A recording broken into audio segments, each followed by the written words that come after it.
Estem al Vicent de l'Espai País Valencià i volem fer-li algunes preguntes. Què heu fet fins ara?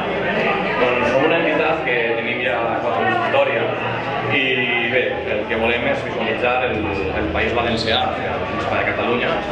Som valencians que vivim a Barcelona, majoritàriament i Rodalies. El que volem és explicar a tot el món la nostra versió del País Valencià, que no és la versió del País Valencià que sovint surt als mitjans de comunicació, que és el de la corrupció urbanística, la poca estima per la llengua i la cultura. Nosaltres el que volem fer és que la gent entenga que hi ha un altre País Valencià, un País Valencià de gent que treballa per la llengua, gent que treballa per la cultura, de gent que dia a dia està suportant el país i intentar que tinguem entre tots un futur de plenitud nacional i cultural com a valencians a Catalunya i com a valencians als països catalans en general. I què fareu amb aquest nou local?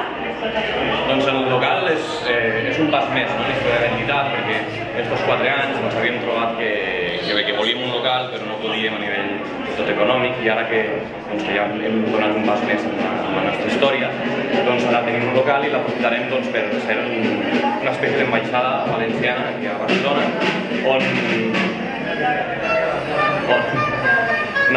fer coses, teatre, poesia, literatura, presentacions de llibres, bé, tot un seguit de coses que fem per mostrar la nostra versió del País Valencià, que la gent Principat de Catalunya, i explicar què volem.